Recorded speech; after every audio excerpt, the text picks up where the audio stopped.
going to do for 15 years. Are we together?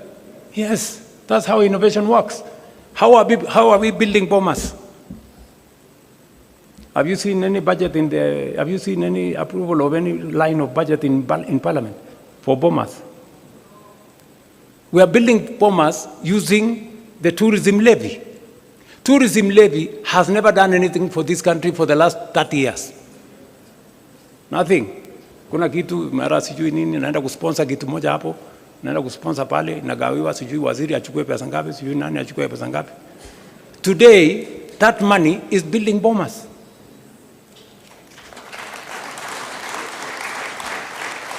Friends, that is how thinking out of the box looks like. Kwani mlikuwa mnafikiri thinking out of the box ni kufanya kitu gani? You know, if we had gone to borrow money to build all this, we would be in trouble, you know. So we have decided to think outside the box. Securitization. We are discussing today proceeds from some of our mature assets.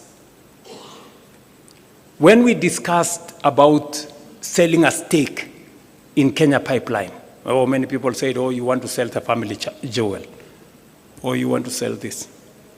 We've done privatization before.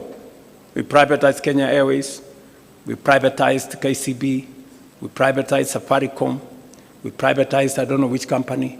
But today, we cannot account for the proceeds of that privatization. We are doing it differently.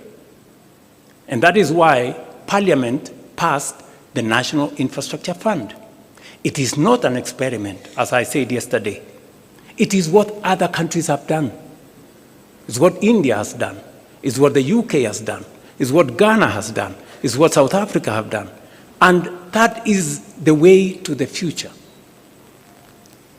This morning, Leo, I rang the bell at Nairobi's Securities Exchange, and we collected 106 billion from the sale of our stake in Kenya Pipeline IPO. And we are going to put that money in the National Infrastructure Fund. You know, let me explain to you. If we don't have the National Infrastructure Fund, the National Infrastructure Fund gives us a different leverage. It multiplies that 106 billion 10 times. You know, not through magic, no. Through innovation, creativity, and financing. And that is how we are going to have additional resources to do our roads, to generate more energy, and to do what our senior here, party leader, was saying. He said, we pretend that there is always an emergency in northern part of Kenya, when we know it's going to happen. Because of what we are doing now, if you read today's newspaper, we have already advertised for several dams. So when I talked about us using the National Infrastructure Fund and proceeds from privatization for building infrastructure, we're not talking about the future. We're talking about doing it now. We've already done the contract for Jomo Kenyatta. That is where about 15 billion shillings is going to go. And that 15 billion shillings is going to enable us raise 150 billion, just by putting 15 billion.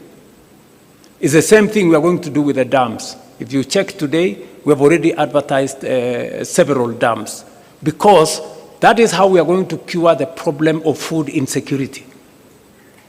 Water harvesting, water storage, irrigation. That's how we are going to eliminate the shame of hunger in our republic. And we are beginning that journey today. Many people were asking themselves, will the National Infrastructure Fund be accountable? I want to tell you, yes, it's going to be accountable. It's going to be accountable to Parliament. It's going to be audited by the Auditor General. It's going to engage Cabinet. And we are going to make sure that no shilling of that money is going to go anywhere except for productive national infrastructure.